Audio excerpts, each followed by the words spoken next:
নমস্কার বন্ধুরা, রূপার রান্নাঘরের পক্ষ থেকে আপনাদের সকলকে আবারও শুভেচ্ছা এবং অভিনন্দন। বন্ধুরা, এই যে দেখেন গাছের থেকে আম পেকে গেছে। তো এই আম দিয়ে আজকে আম শক্ত তৈরি করব। তো আমগুলো আমি এখন ছেলে নেব।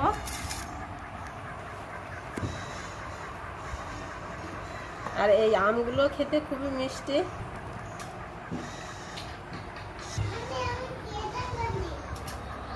বন্ধুরা, আমগুলো কিছু ছেলে নিয়েছি, এখন এই যে কুড়িয়ে নেব। আম এইভাবে ঘষে ঘষে আমের এই রসটা বের করে নেব। তো বন্ধুরা দেখেন, আমের থেকে সব রস বের করা হয়ে গেছে। এখন আমি এই রসটা জাল দেব। গ্যাসটা অন করে নিছি, আর এখন আমের রস ঢেলে দেব।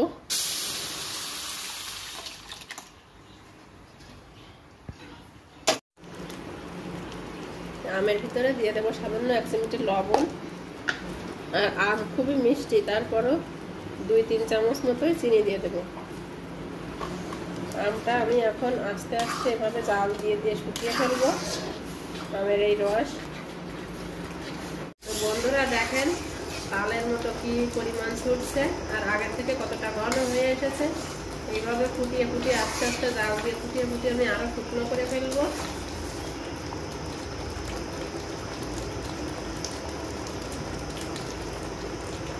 তো বন্ধুরা দেখেন, আমের রসটা এই যে শুকাতে শুকাতে অনেকটাই শুকিয়ে গেছে, আর কতটা ঘন হয়ে গেছে। আর 2 মিনিট হালকা আঁচেতে এভাবে নাড়িয়ে ছাড়িয়ে আমি একটা থালাতেই ঢেলে রাখবো। তো দেখেন বন্ধুরা, আমের এই যে রস শুকিয়ে শুকিয়ে কতটা কম হয়ে গেছে। আর এখন আমি এই থালাতে ঢেলে নেব। থালাতে ঢেলে রোদ্রে শুকাতে হবে।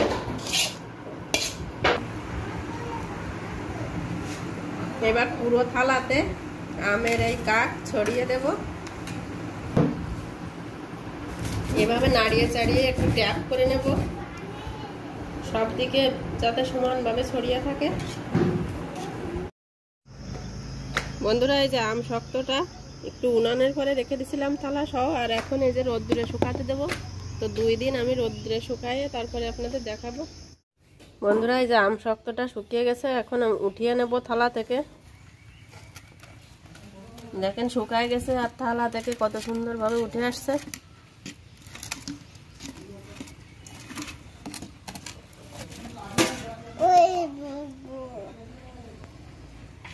এবার পিস পিস করে কেটে নেব।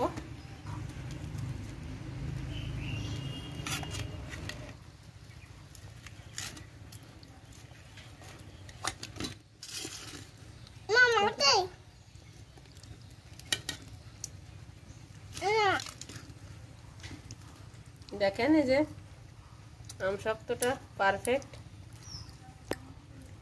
বাবু খাবে, 1 পিস দিচ্ছি, খেয়ে বলো।